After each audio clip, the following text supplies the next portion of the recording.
कुपवाडमधील प्रकाशनगर गल्ली नंबर 6 मध्ये एकता कॉलनीत राहणाऱ्या अनिल तानाजी लोखंडे वय 45 याचा बायकोने मंगळवारी वटपौर्णिमेच्या रात्री 11:30 ते 12:30च्या दरम्यान दुसरी बायको लग्नाआधीचे नाव राधिका बाळकृष्ण इंगळे वय 27 हिने डोक्यावर कुऱ्हाडीने वार केला। त्यामुळे अनिल लोखंडे हा जागीच ठार झाला। मयत अनिल लोखंडे याची पहिली बायको कर्करोग या आजाराने मयत झाली।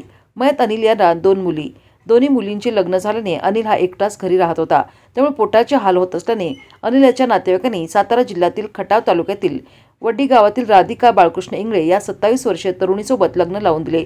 लग्न 17 मे 2025 मध्ये झाल्यानंतर अवघ्या 17 दिवसांनी वटपौर्णिमेच्या रात्री 11:30 ते 12:30च्या दरम्यान राधिकाने अनिल याच्यावर कुऱ्हाडीने डोक्यावर आणि हातावर वार केला। त्यात अनिल याचा जागीच मृत्यू झाला।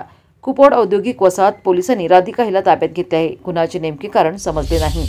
पोलीस ठाणे या ठिकाणी गुन्हा रजिस्टर नंबर 108/2025 भारतीय न्याय संहिता कलम 103(1) याप्रमाणे गुन्हा दाखल आहे। यामध्ये फिर्यादी मुकेश मोहन लोखंडे यांनी फिर्याद दिलेली आहे। यामध्ये फिर्यादीचे चुलत काका अनिल तानाजी लोखंडे हे मयत झालेले आहेत। तर अनिल तानाजी लोखंडे आणि त्यांची पत्नी राधिका अनिल लोखंडे यांच्यामध्ये दिनांक 11/6/2025 रोजी रात्री 12:30 वाजता कौटुंबिक कारणातून वाद झाली आणि त्याचं परिवर्तन मध्ये राधिका अनिल लोखंडे यांनी त्यांना कुऱ्हाडीनं मारहाण करून त्यांचा खून केलेला आहे। यामध्ये आरोपी राधिका अनिल लोखंडे यांना ताब्यात घेऊन पुढील कारवाई सुरू केलेली आहे आणि पुढील तपास चालू आहे।